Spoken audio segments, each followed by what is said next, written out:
Welcome everyone to the latest Burns and Admiral puppy parenting class. Today we're going to give you a minute for everyone to settle in, but yeah, we're really excited to be joined by Shannon Williams. Shannon is the Behavioural and Welfare Officer at Hope Rescue, and they're a dog rescue centre in Wales, and they help out some of the most vulnerable dogs in that area. And so I'll let Shannon give you an overview, and then we'll kind of jump into, if you're interested in finding a rescue dog, how you should go about that, and some of the considerations you should keep in mind. So yeah, we'll give it another minute, and then we'll get started.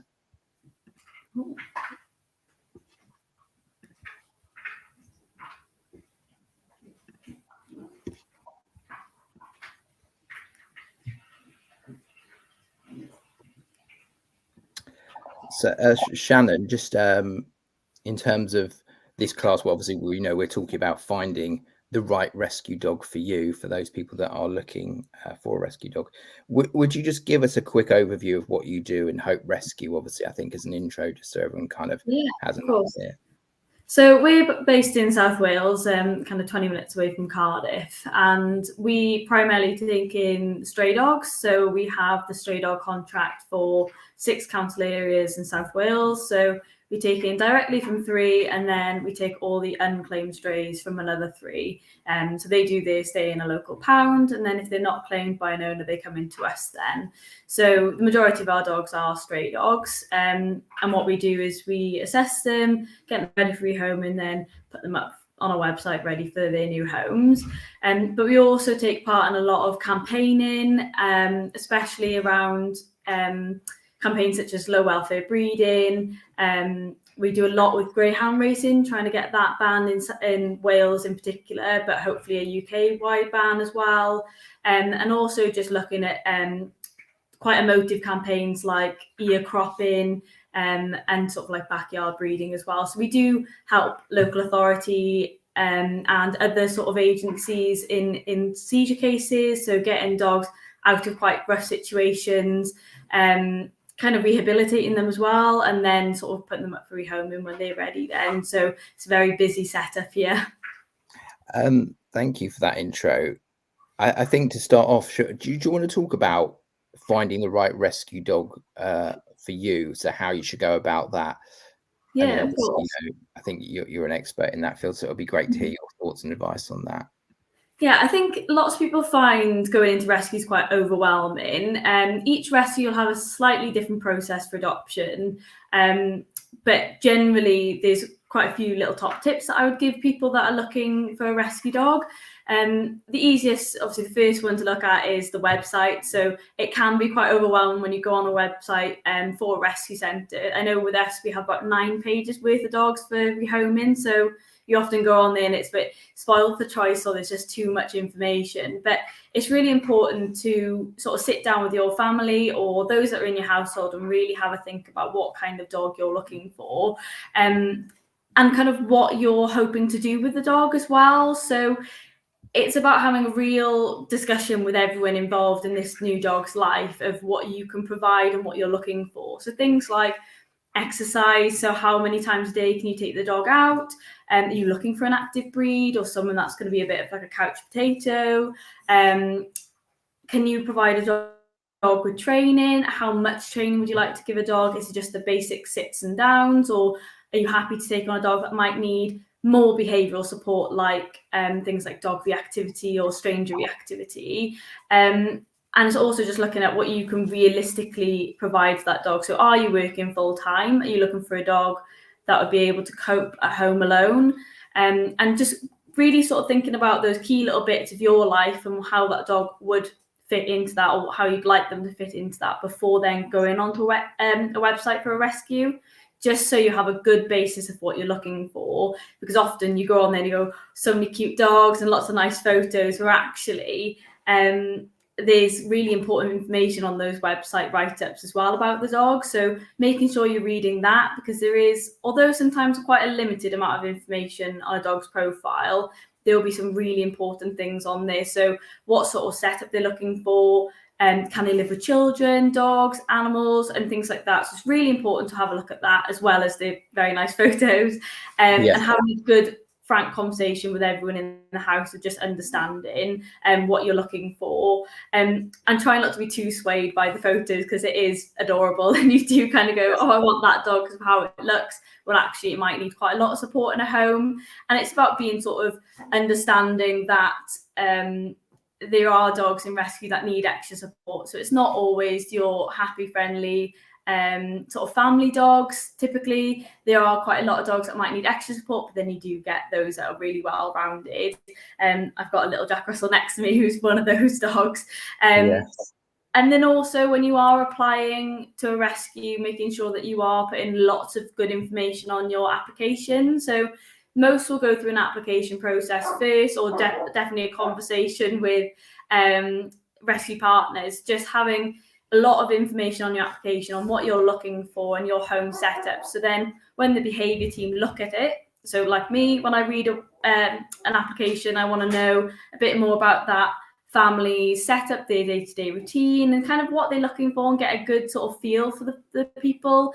So it's a lot easier for us to match up a dog to them then. And understand sometimes it takes time.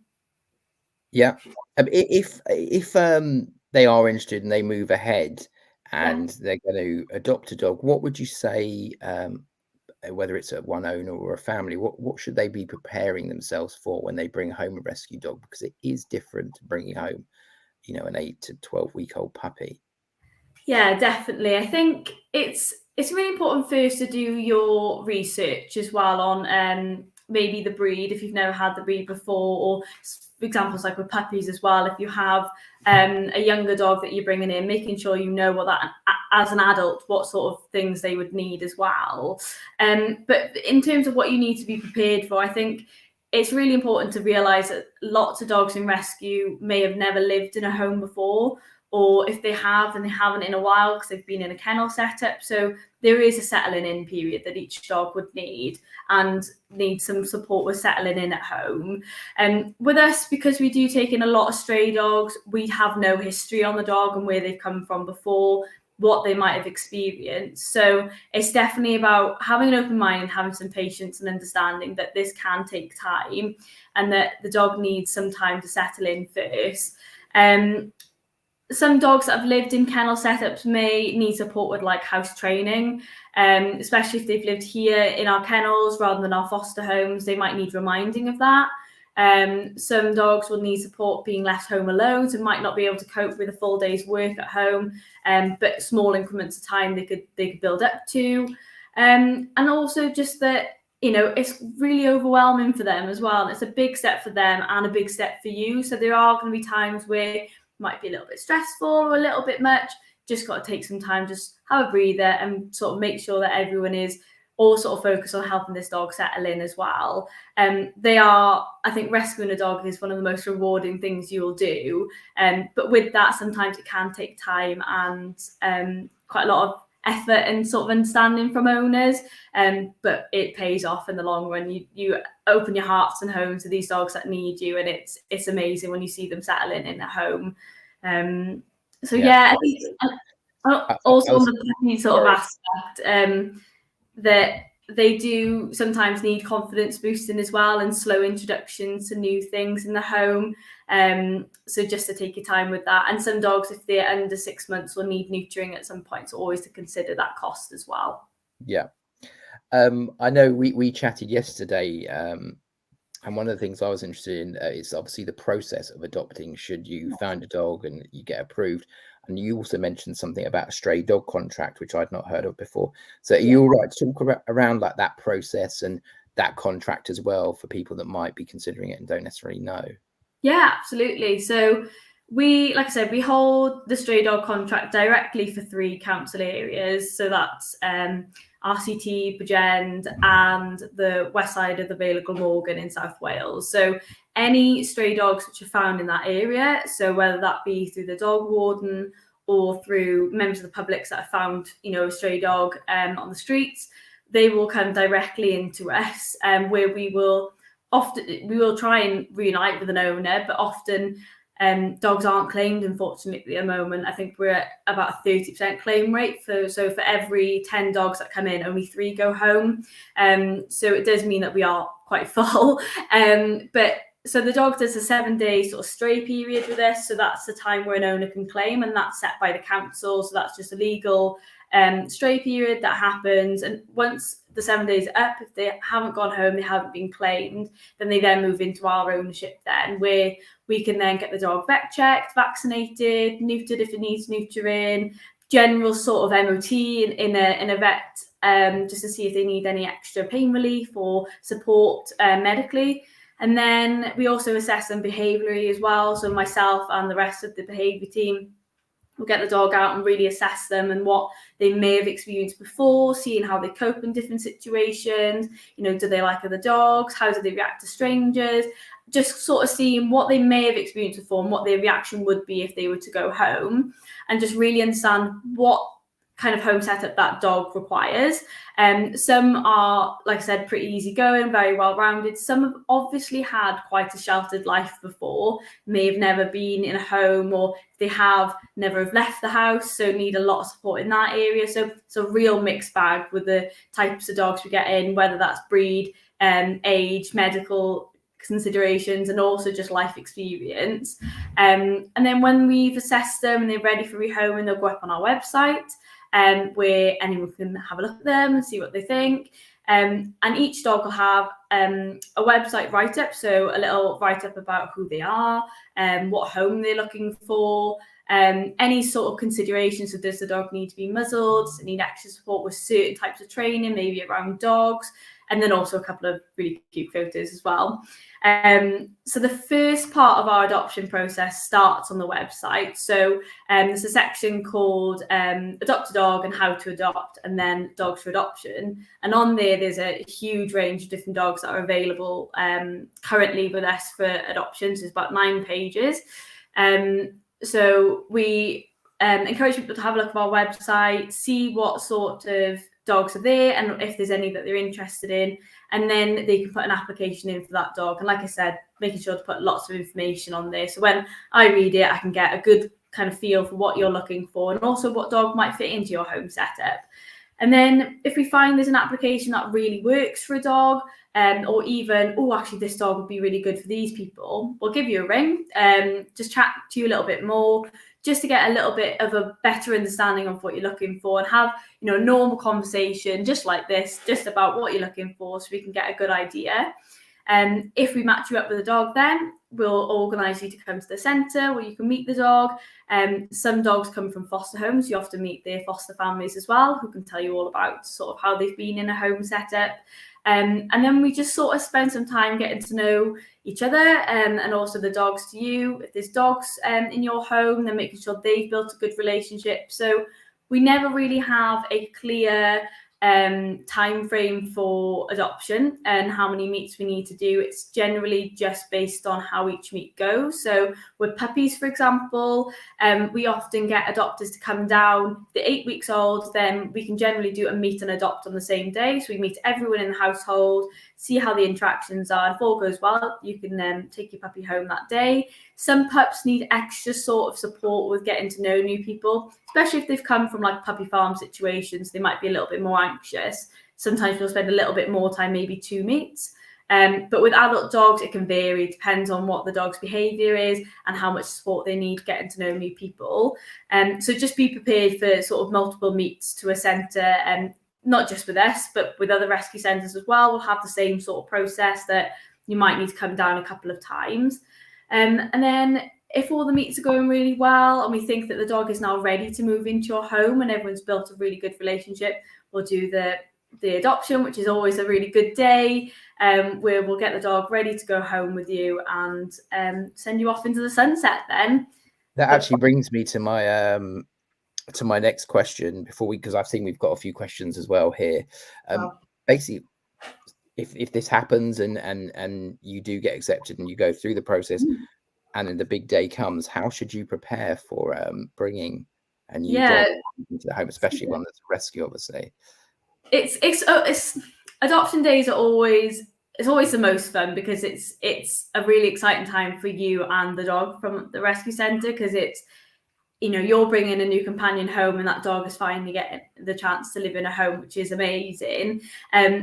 It can be overwhelming for everyone involved as well. You know, it's a big step for everyone. So it is right to prepare before taking the dog home. So that is quite a smooth transition then. So before actually coming to the centre to collect the dog, make sure you've got lots of different bed options for the dog. So making sure you've got different spaces the dog can go to, and really looking at things like safe spaces. So people will often set up little corners in the room, or even like an open crate, so the door's left open and it's covered, so it's nice and calm and quiet in there. So if they get a little bit anxious or a little bit overwhelmed, which is understandable, they can just take themselves away and have a couple of minutes or half an hour just to themselves.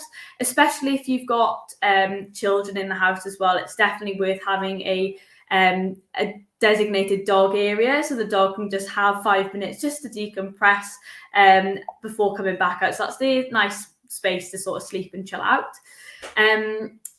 It's also worth just making sure that you are prepared and patient, really, just making sure that you're taking each day as it comes, so that you are sort of really taking it nice and slow and you're not sort of panicking about moving the dog on too quickly.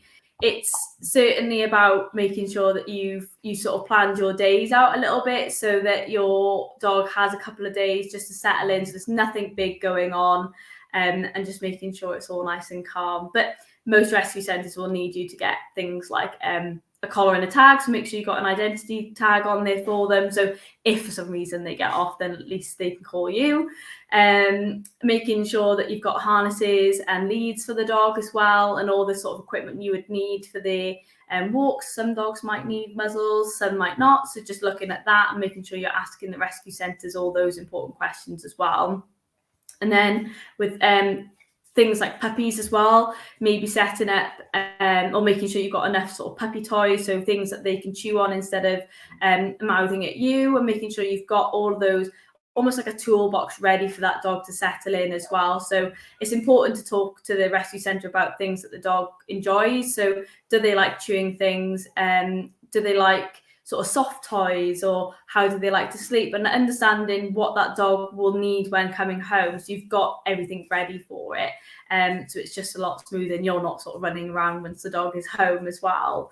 So yeah, just sort of taking your time and making sure you've got little bits ready. The puppies will often come home with like a blanket from either mum or the litter mates that'll smell like them, just a bit more familiar, so that they also feel settled then. But yeah, that's really useful. I think following on from that, I was keen to know, I guess this is probably more interest, what dogs or what breed of dogs do you most commonly see? Yeah, it's like I said, we do get a mixed bag. So every day is you can get completely different dogs in, and we often get multiple dogs in either a day or sort of 10 a week, lots in. But we primarily see a lot of sort of staffies or lurchers, and often terriers as well in this area. And we do get a lot of those dogs in, but that can range from really young and adolescent dogs, and then also older dogs, maybe some with medical issues as well. So it's a bit of a range. Okay, that's excellent. Thank you. We've had quite a few questions through, actually, so I'm just going to put a few up here. One of them was Robert, who's asked if people can adopt from you guys from Hope Rescue if they're not actually living in Wales. Yeah, of course. So we've adopted all across the UK, so all the way up to the Scottish Highlands, down to Devon. So yes, absolutely. It does depend on the dog that you're applying for. So if, for example, there's a dog that might need extra behaviour support, so any behaviour kind of queries or concerns adopters have, us as the behaviour team will always help support. We do run a post-adoption service, so any questions you might have, we can help you out with. But some dogs might need more sort of one-to-one support with those at the centre, so more formal consultations on site. So you don't want to live kind of a long time away, otherwise it's hard for you to get back. Or if we need to do home visits, we often say homes within an hour of the centre, so that we can bring the dog out to the home and introduce them slowly in that setup. But yes, we do adopt out. It just depends on the dog. Okay, excellent. I was going to ask you as well, because I know we were chatting about it, foster homes and how they work. If you want to have a chat about that. Yeah, so we're so lucky with our sort of foster home network. We've got a huge number of foster homes here. It actually allows us to almost double our capacity on site. So we can kind of hold a number of dogs in the centre, and then we can almost double that by holding dogs in foster homes as well. So it means we're able to help a lot more dogs than we would if we didn't have foster homes. And it's also an amazing asset for the dogs as well, that it allows them to understand and get to know home setups as well. So especially working with stray dogs, we don't know if they've lived in a home before, or like I said, some often have obviously never lived in a home before. So having foster homes, which are almost like our heroes really, that open their hearts and their homes to a dog that is in need and really does need our support, it means that we can get to know that dog a little bit more in a more realistic home setup than we can in kennels. Although we make kennels as nice as possible and we give the dogs as much as they need, it's not a home setup. So having actual homes that they can go into and learn and settle in that respect is amazing, and it does set them up for success when moving into their forever homes, because they've got a bit of experience there. So yeah, it's an amazing asset, and I think any rescue that has foster homes will probably kiss the ground they walk on, because it's amazing to have them. Oh, that's brilliant. It sounds like a really rewarding experience as well to do that. How do you find those people? Do they come to you, or is it people in the local community you know? Yeah, so we do get a lot that are in just sort of the area around the centre, because they know that we're here. We do run and put posts up on Facebook often, especially if we are taking in maybe like a large intake of dogs, or we are experiencing a large number of dogs coming in, whether we're sort of at capacity. Sometimes we can put shout outs on Facebook to kind of say we are looking to recruit more foster homes. But there is a part on the website that says fostering a dog and how to foster, and on there you can apply to foster with us. Our foster homes do have to be within an hour of the centre, just because it means that the dogs can come back for their adoption meets, and if there's any sort of vet visits that they need to do, they need to be able to come to our vets in Bridgend as well. So if anyone is interested in fostering, please head over to our website. Brilliant, that's fantastic. I know this is quite a broad question, but what would you say are the most common reasons dogs are looking for new homes? I appreciate that's obviously quite broad, but we're going to touch on that.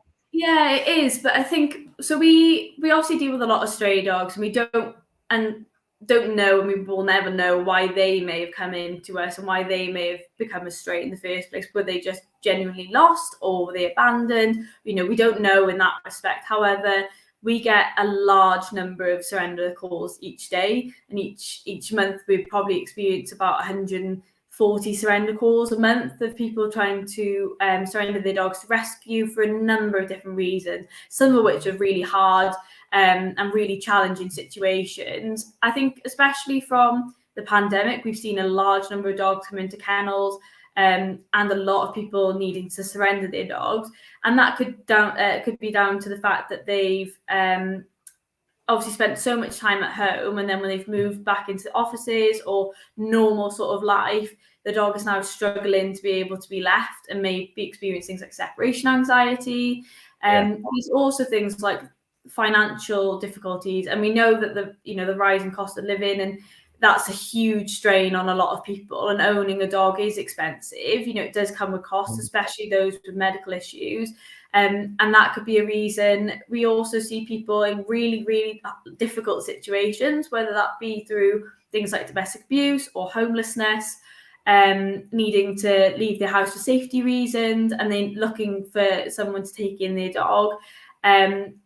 And then we do get a lot of dogs abandoned. We've seen quite a lot of dogs recently sort of tied up to fences and things like that. We, again, don't know why that's happened. I'm sure it's a very difficult situation as well, but there's a huge number of reasons. And I think veterinary costs is a big one as well, that we get a lot of dogs in with medical issues.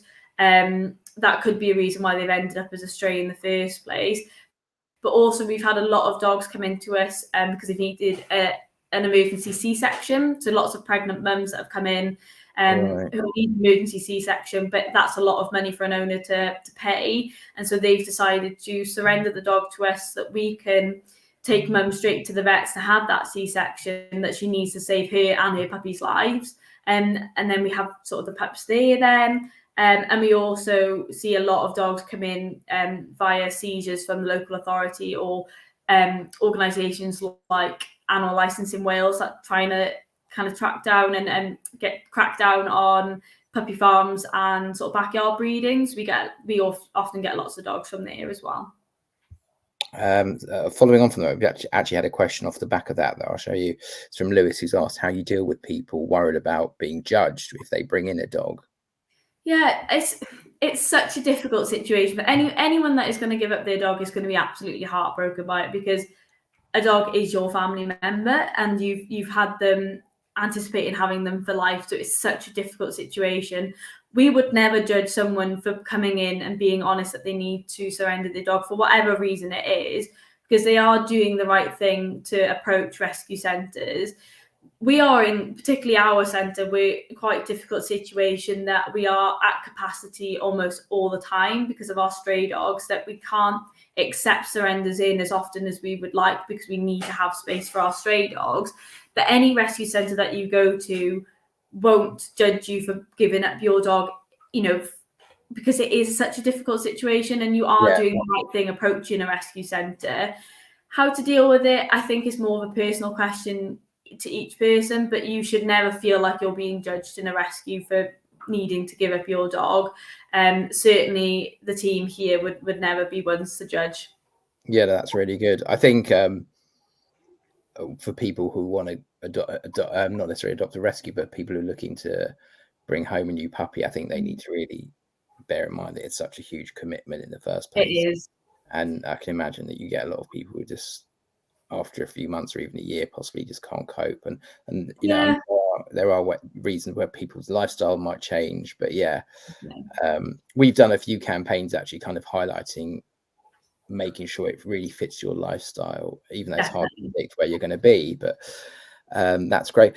I've had another question through that I'm going to prop up on screen. It's about common issues people have when trying to settle a rescue dog in their home.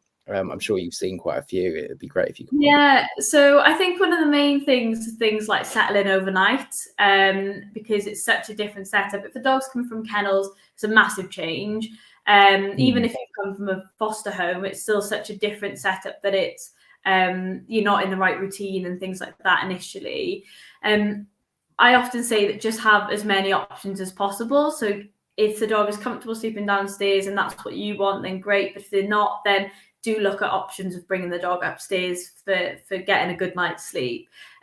We often say things like separation anxiety, that it's worth making sure everyone's getting a good night's sleep during the nights and then working on that separation during the daytime. I think that's one of our main things when we get adopters calling back or when we check in, is that settling. And it might be things like just getting used to the routine. Toilet training's a big one as well. Even those that are toilet trained can often have accidents in the house, but it's important just to not be too frustrated with the dog and making sure that you understand that it's just a big change for them, and just getting in the right routine. It's good to have a nice solid routine, and I think that really does help dogs to settle in. Yeah, that's really useful. That's great. I think I was just going to ask you just about what would you say, and it's a bit general, but what would you say the average period of time is that you have a rescue dog there with you between you and going to a foster home or its forever home? That is a really difficult question, actually. Sorry, I know. I thought that might be a bit. No, that's fine. We've got such a range of dogs that it does vary completely. Because you were saying a puppy will go quicker, obviously. Definitely, and that's generally just because the adoption interest is a lot higher. We've got about 176 dogs in our care at the moment, so it's a lot of dogs. And some of those dogs would have only been in a couple of days because they're in their stray period. Others have been in foster homes for over a year. Some are on palliative schemes as well, so they've been here for a while. Puppies, yes, they generally do go a lot quicker, but we would like them to go a lot quicker so that they are in their home setup and ready to sort of settle in as young as they can. So after the 8 weeks with mum, we are quite on it with getting them out as soon as possible. But we have a lot of adult dogs in which are here for a long time. We've got quite elderly dogs or those that are requiring some medical support, and they can stick with us for a long time. We've had dogs, well, a lot of our dogs here have been over 6 months in kennels, some even over a year. And we don't want them to have to stay in kennels for a long period of time because we want them in their home. So it completely varies. Some dogs, especially quite popular breeds, will go out quite quickly, but your staffies and your lurchers tend to stick around quite a lot. Just out of interest, what are the popular breeds that would go quite quickly?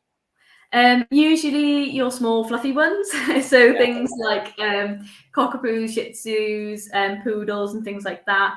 We often find, no particular breed is difficult to rehome, but we often find them sticking with us for a little while. So your sort of elderly staffies or your elderly Jack Russells, like Jacko, who you can't see, but he's sat here.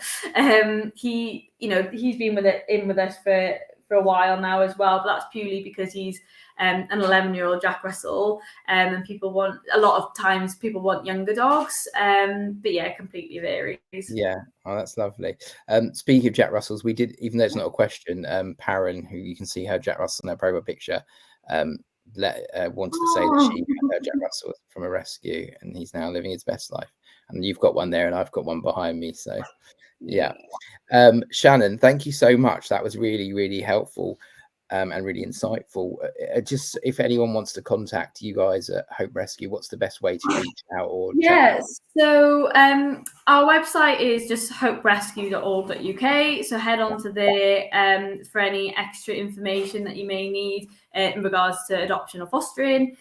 There's an option to have a website inquiry, or you can email us. So if it's about adoption, then you can email us on adopt@hoperescue.org.uk. You can message us on Facebook or give us a call. Our landline number is 01443 226659. Thank you so much. And thanks to everyone for tuning in and listening to us have a natter about rescue dogs. Have a good day. Thanks. Thank you for having me.